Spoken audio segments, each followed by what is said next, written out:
We tend to put sweeteners in two categories, sugar or artificial. We forget about things like stevia. It's all natural. In fact, it's what I'm holding right now. It's been around, it originated in South America. It's been in use for hundreds of years. Up until now, commercial production has almost all been in China. Right now, the folks from Splenda, you know, the yellow packet, have just introduced stevia commercially in the United States. Come on, let me take you where the food comes from.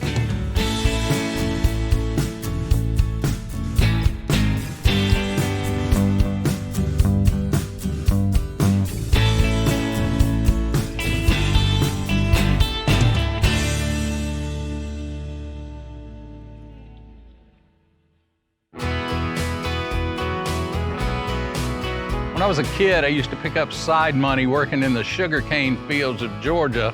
Now, the only thing that made that job tolerable was at any point during the day, I could whip out my pocket knife, whittle off a piece of cane, pop it in my mouth, chew it, just help the day go by. Now, the ancient peoples of South America have been doing that with stevia for eons. Today, we're facing epidemic proportions, maybe pandemic proportions in the world, and especially in the United States, of diabetes and obesity. We're all looking for healthier, natural, better ways to eat. Stevia holds a lot of promise for the future.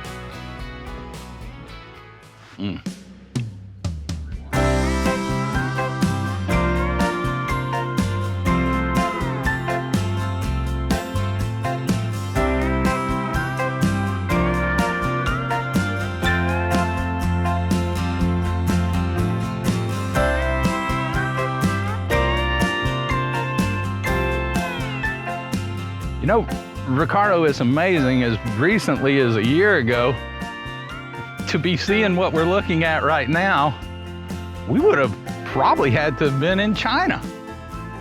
Yes, you're right.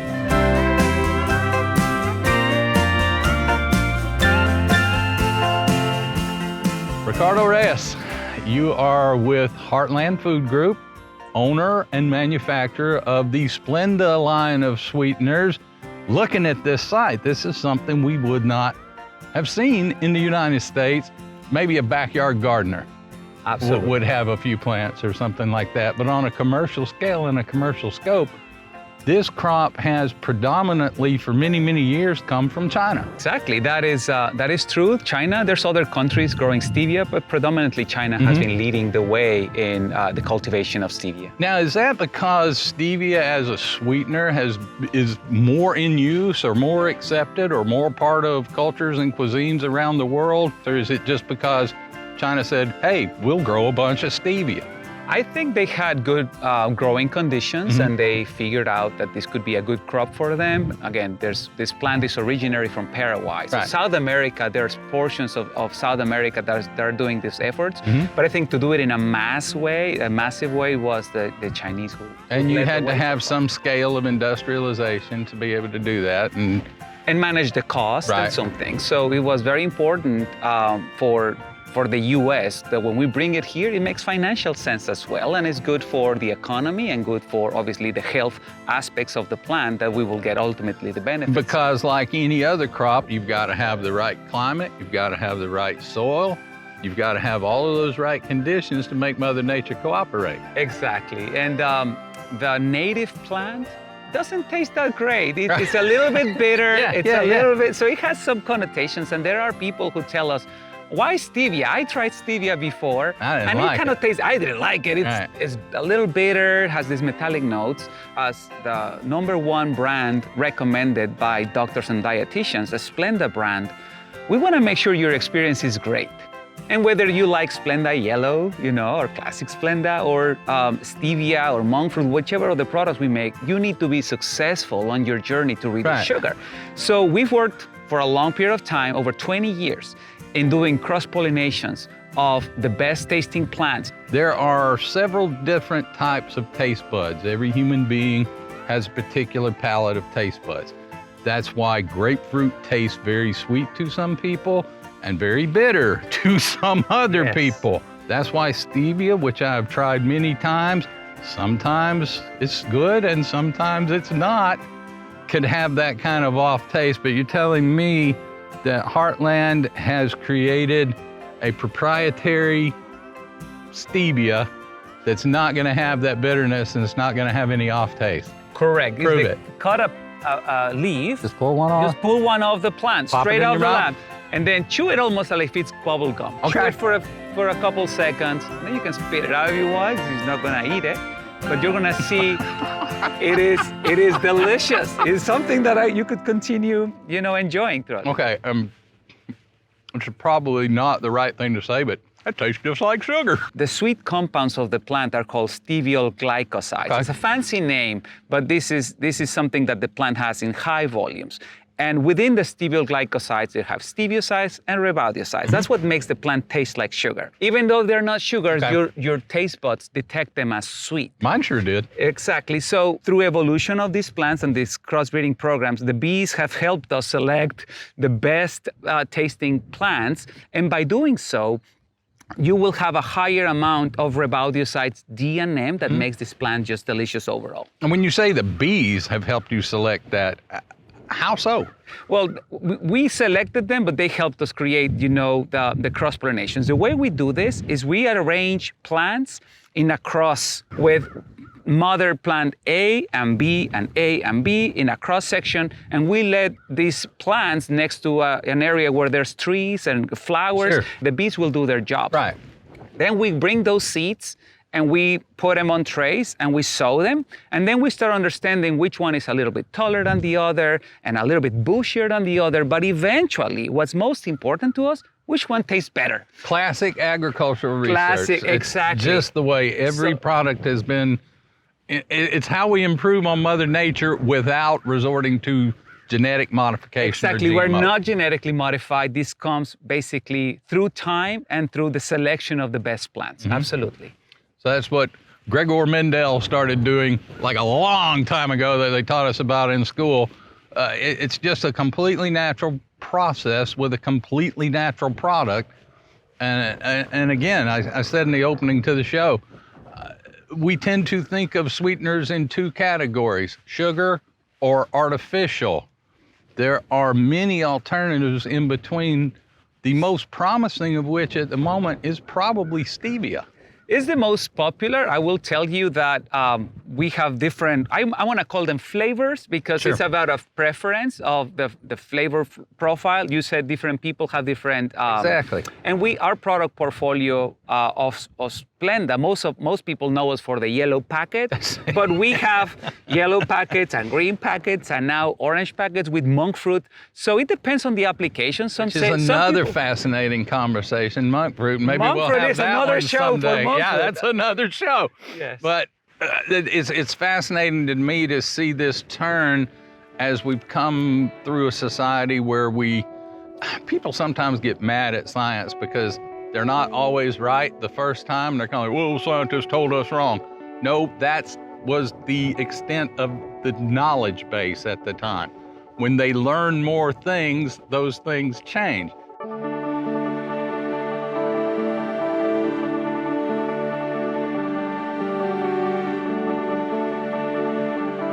There are people who are looking for more natural, more whole ways. And the one thing everybody is looking to do with less of in their diet is sugar. Exactly. So that is a really good point that you're making. And I want to take just a quick second to celebrate sugar. Yeah. Because we all like sugar, and I love sugar. If we didn't like sugar, we wouldn't like this. Exactly. So because sugar is so great, it's a low cost, it works with every recipe. It's hard to find a recipe these days that says, and you add 3 packets of Splenda, it usually says a cup of sugar. So we have to make sure that we provide solutions to the customers and be able to use it as they use sugar, depending on the applications. So this is a crop that if I was putting it in the ground, I'm going to be able to harvest off this same plant for 5 years? For 5 years. Now, of course, depending on how good you are at your tractor, you may Sure. run some others. So there's a replanting process that you may want to replant, you know Right. what's missing. But it's a plant that you'll keep for many years and will be good for you as well. What kind of production do you get per acre? Because that's always, when farmers are going to grow a crop, they want to know What kind of production comes off an acre of stevia? How big a farm would you have to have some success as a stevia farmer? How much production you get per acre, it depends on, how you keep your plants, but the way we would like to teach you is we can guarantee you with our process, you'll get at least 2 harvests per year, and we'll get 2,000 pounds per acre. So you'll get 4,000 pounds per acre per year as a guarantee. But the truth is, the plant continues branching out season after season and growing, so you'll get a really good bang for your buck. And then what is the right size of a farmer? It's not just about growing the plant, as I was mentioning earlier. Right. You want to be able to have a small extraction facility that we can bring to your facility. It will come in skids and you can mount on your farm. The ideal acreage will be somewhere between 500 to 1,000 acres. Okay. If you're a farmer within that range, you will be very successful. Then you can get in the game with stevia, and you can get in the game with Heartland. Exactly. Because that's the whole point of this model. This is a commercial farm. It is a production farm.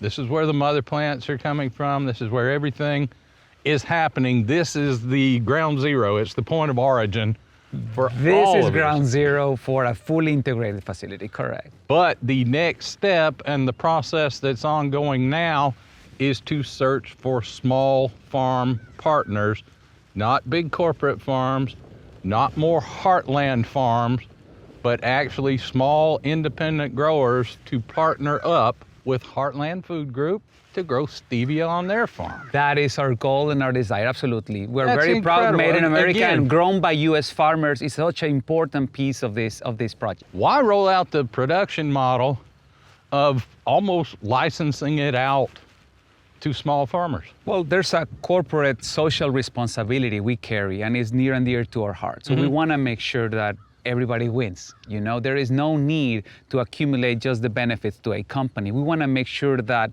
in order for this to be a new crop for the United States, it can be successful. We're on a journey to try to reduce the sugar intake of the country, hopefully by 25% by 2030. Right. If we can all join efforts into that, people will be healthier and feel better about themselves. So if we don't make a program that works for everyone, it's not going to be successful. It's not going to be led by a company and then being driven top down. So our governmental agencies, starts in schools, the education of it, I think it needs to be something that we can all stand behind. So it's important for us to have the same success as a company as we do as a country. So you are going to be as successful as a U.S. stevia operation. You're going to be as successful as your farming partners are. And as the consumer, when they get a great tasting product, well, that they win at the end. Because if they were to say, I tried it, it's not for me, then we're in trouble. So this is, we believe, the best way of moving forward. Now this, obviously, we talk about diabetes, we talk about obesity. These are products like these are some of our best friends in those kind of battles, especially as we're all looking for more natural ways to approach things and more natural things to put in our bodies. But are there any benefits to this? Look, as far as I know, the only benefit to sugar is it tastes really, really good. We know there's a lot of detriment that comes along with sugar as well, or can if you go beyond moderation. Right. We don't want the sugar people coming after us, Ricardo. No. I love sugar. I was the first thing I mentioned today. But in moderation. This is all about options, and it's all about choices. Is there any nutritional component to this plant? Are there any health benefits to this plant? Yeah, so not only it helps you reduce the spikes in blood glucose in your body, but there are properties of some of the steviosides that are on the plant that have anti-inflammatory benefits. Really? It's still being investigated, but in the South, if you were to go to the water need tribes, they will say they make tea on this when somebody gets certain diseases. So it's something that we continue doing some research. So it's part of cultural medicine. In the South, yes, it's been for many. When we say the South here, we mean where we are now. When you say the South, you mean South America, the actual South. The actual South America. Correct. Yes. They have slightly different accents. Yes, than we do here. So there are some preliminary studies that actually show some anti-inflammatory benefit. Correct. So as part of our journey is understanding all the benefits. So when you look at stevia, you say, okay, what else can I get from it? Then of course, there are over 30 sweet compounds, but there are many compounds in this that are still doing research on. So what people need to understand is looking at this versus something like an aspartame, which never saw a field. This is the completely natural product. It may actually be good for you in addition to not just being bad for you. And you've created an economic model where small farms are going to share in your success. Exactly, and that's why we're so proud and happy that you're here with us, looking at these fields and learn and teaching others what the benefits of the plant is and the benefit of the program that we're bringing to the United States. It really doesn't get any more American than that, Exactly. So you can just see the flags waving in the background now. Exactly. So this program is about a year in. We just heard about it a few months ago. I'm sure it was kind of a quiet launch. Let's get on the ground. Let's see how this works. Let's see how it comes together. Are you working with any farming partners yet, or is that the process that's starting now? It's the process that's starting now. Just yesterday, we had the first conversation with a local farmer here in Central Florida and explained what we had in mind. Listening to his concerns or his questions, I think is going to help us shape the best program we can bring. Sure. Now, is this open to beginning farmers, new farmers? I'm sure that there's a set of standards. You're not just going to tell anybody who's got 1,000 acres of land, sure, go grow stevia for us. Well, it's important for us that it's a family farm, that is small farming. We're not want to bring it to the masses, but we want to make sure that there is a connection with this, because it's just as important to us, as you can see on this, that it has to be a closed cycle and be a good stewards of our land. So we have to go through an interview process at some point to make sure that we have a good partner that we're about to handshake. A good fit for all the way program. around, a good fit both ways, them for you and you for them. So we keep talking about Florida because that's where we are. We keep talking about the seasonality here. Are there other production areas of the United States that you've identified where this plant might be successful? Yes, so there's research being done in Georgia, North and South Carolina. We know that the research is spreading. We had to kind of put a stake in the ground somewhere. Yeah, absolutely. And because we want to make sure that this makes financial sense, we don't want to be hauling dry leaf, for example. So we want to make sure that it all makes connection. So we need to start spreading, and this is ground zero. Well, and with the weather, I mean, Florida is open for business for agriculture 12 months a year. So you can kind of pick your windows and go. Exactly. So I think what I'm driving at with the where can it grow, where might it grow, where might it be produced, the opportunity for small farmers. I promise you there are people watching us right now who have their phones out or who have a notepad out and they're going, all right, just quit already and tell me how I can sign up for this and get involved. What is the process? Is there a process to apply, to contact you guys? And we are about to share that with everyone. Okay. Right now the process is being finalized, so whenever we want to make sure that we have announcements and wait for people to connect with us. Right now, in your show, we're going to put some information on how do you connect with us. Right. But as we establish this program, will be something that will become more of a reality. But basically, it's going to be an opportunity for any ongoing family farm operation with 500 to 1,000 acres in areas where this crop will flourish. Correct. They're going to have an opportunity to partner with Heartland. Correct. Remarkable. Correct. Absolutely remarkable.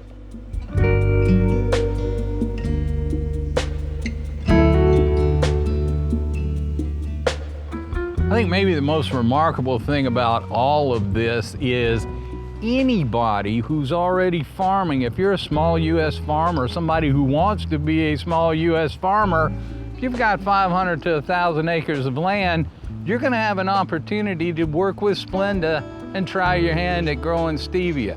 You're going to need an extraction facility on your farm. They will provide equipment to scale to fit your farm. It's all part of the process. Sounds pretty darn American to me.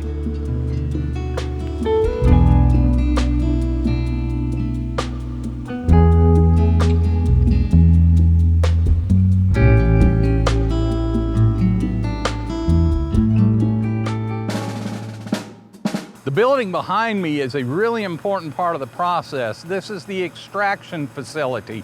This is where all of those leaves you saw in the field are going to go to be processed. They're going to take the sweet part out that's going to go in your teas and cookies. You saw all the leaves in the field. This is the dried, chopped leaf. That's what's going to provide the stevia. There's a process it goes through. The next step of that process, they make a tea, and that's exactly what it sounds like, a tea, a stevia leaf tea. From here, this liquid is going to be condensed down to a state where it's almost a gelatin. You can see like a maple syrup. Wow, that is sweet.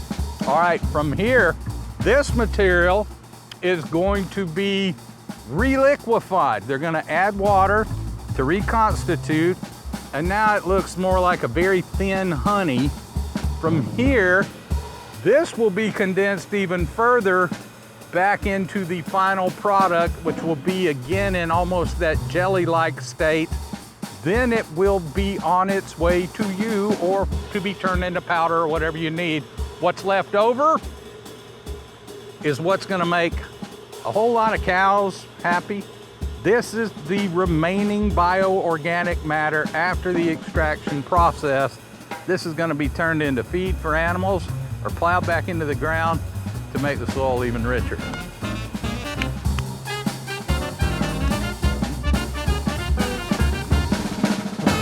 So this is the mother field. This is where really all of the clippings that are gonna make all of the stevia plants in the Splenda family are gonna come from. So the plants in this field are the result of a lot of trial.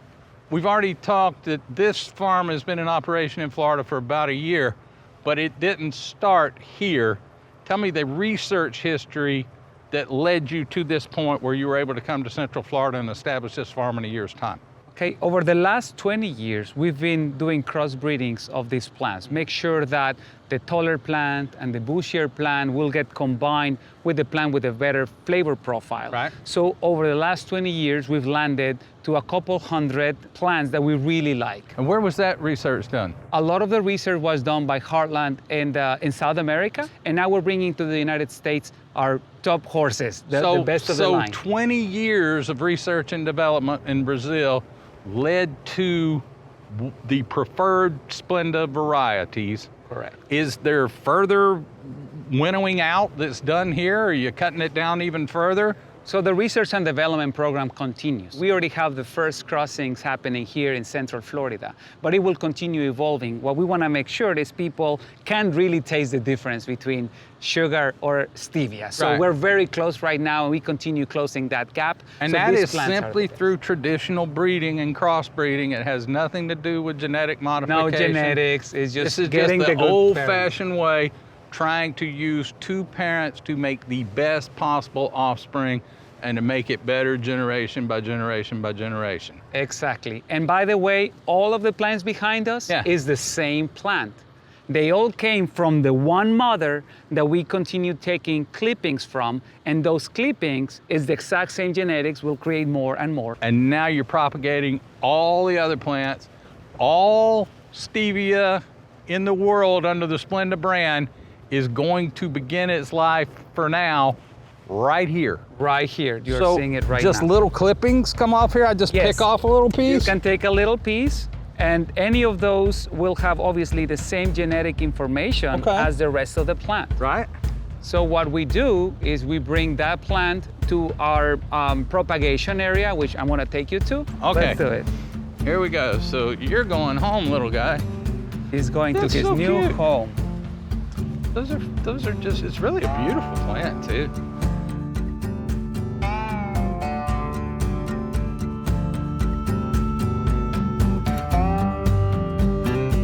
All right, Ricardo, so our cuttings from the mother plants have made their long and arduous journey all the way from right there to the next step. This is the propagation station. This is where these are going to be turned into transplants that are then going into the greenhouses.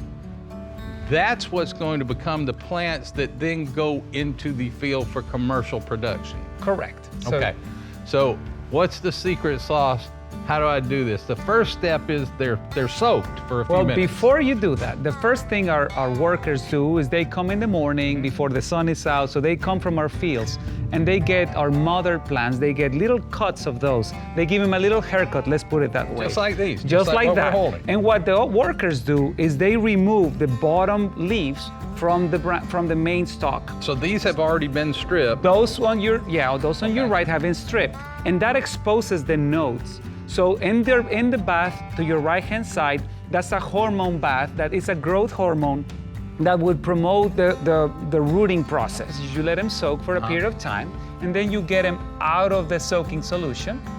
And what you do is something as fast and simple as this.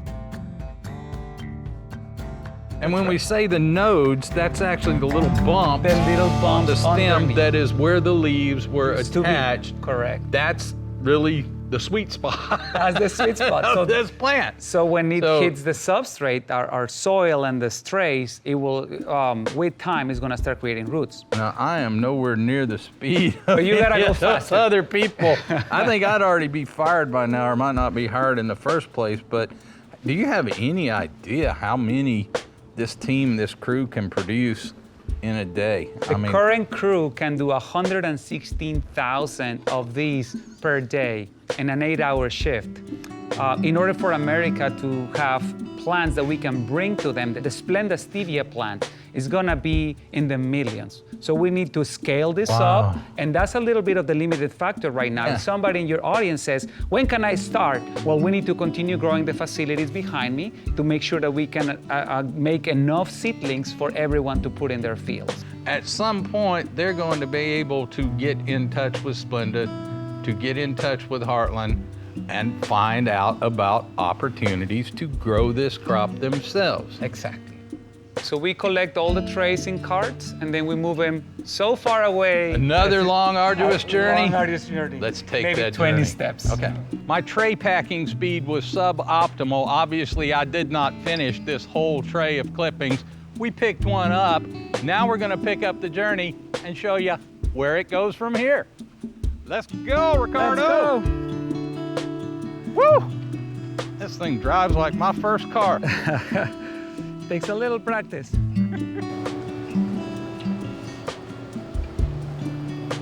All right, our little clippings have gone from the mother field to the propagation station where I put them in all the trays. This is their next stop. This is the greenhouse. They'll be in here for about a week, just long enough to take root. From there, they'll move to a nursery where they'll be indoors for about another 4 weeks. From there, they'll go straight into the field and they'll become the stevia that's coming to you.